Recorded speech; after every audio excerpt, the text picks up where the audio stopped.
I'm Roger Anionson here again with Michael Patterson, and we've been working on a project called Better Brains by Design for at least a year. And as things were developing, we wanted to get to a point where we can fully explain it, and we're there. We're ready right now, Michael, to get into some of the details and talk about some of the goals we've got. Often I'll say that we really don't think in our lifetime anyway there'll be a cure for Alzheimer's and dementia. And if there is, we always like to say, if there's, we'll take the pill. We'll take it. But the prevention is where we want to go with the Better Brains by Design. And how do you see the prevention as one of the goals that we've got? Prevention of cognitive decline, not necessarily the disease.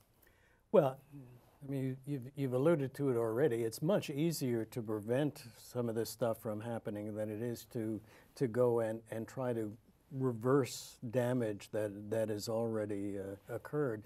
As you know, with Alzheimer's in particular, by the time you can diagnose Alzheimer's and by the time you're really beginning to see the symptoms, there's been such an accumulation of damage throughout the brain that it's really hard to get at, correcting that, particularly if there's real damage to the nerve cells. So it's much easier to back up and say, well, we know what the risk factors are, or we have a pretty good idea of what puts your brain at risk, what protects your brain. So it's much easier to take a step back and before you get into that, before you've experienced the damage, do what you can to prevent it. And when we first started, there were statements like, it's inevitable.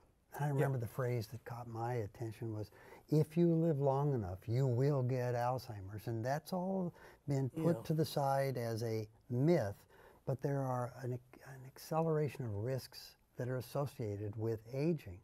So if the risks are there, and if someone were to say, it's inevitable that you'll suffer cognitive decline, I see the prevention as postpone the decline as long as you can, and work hard to do that. And that work has to be incremental and it has to be regular and diligent, but it's not a massive effort, it's an effort over a lifetime. Yeah, and one of the things that you're hearing more these days from the Alzheimer's field is we have to diagnose earlier, which is recognizing this idea that, the sooner you get at the problem, the better off you're going to be. But where they never go, sort of the next step is, well, once you've diagnosed it early, what do you do? Yeah, it's what do you do? And if there is a diagnosis that's 100%, I'll be surprised. It'll always be, we think that it might lead to a higher risk. Yep. And what we've seen in the last 24 months are study after study showing that lifestyle behavior changes that are incremental and small, but targeted, strategic, laser focused, a little of this, a little of that, making the difference. Even if you don't have the high risk, it's a benefit to your health. Yeah. The answer to what you do is what we're telling people to do in any case. Everybody should be exercising, doing mental stimulation, socialization. It's not we ought to diagnose earlier so we can have a magic pill at an earlier point. We already sort of know what the magic pill is. It's this whole program of doing prevention to minimize the risk factors, maximize the protective factors. But it shouldn't just be for people who are diagnosed with early onset Alzheimer's. Everybody ought to be doing this because everybody wants their brain to be better, and that's how we design our brains to be better. So prevent versus cure, it's not a pill you take, it's something you do. Yeah, it's a behavioral, one of the revelations in terms of plasticity is that you go from molecular to systemic to behavioral, and you can go bottom up.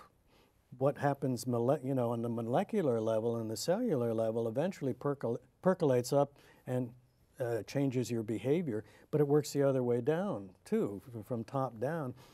How you behave changes how your systems operate, change what your cells are doing and how your cells are operating, and we can control our behavior much more easily than we can control our... It gets to be activity dependent everything. Right.